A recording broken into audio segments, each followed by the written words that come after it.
நீ தூக்க மாட்டீச்சா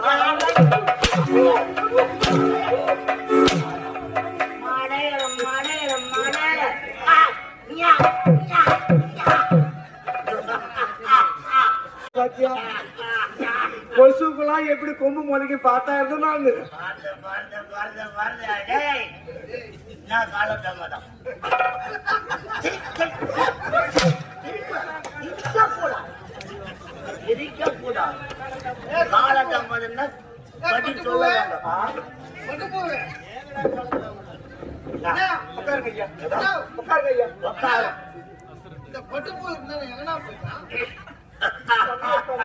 இதுக்கெல்லாம் ஒரு வேஷம் போட்டு இதெல்லாம் என்ன அடிக்கிற காலத்துக்கு பாத்தியா கொசுக்கெல்லாம் எப்படி கொம்பு முளைக்கு பார்த்தா இருந்தாங்க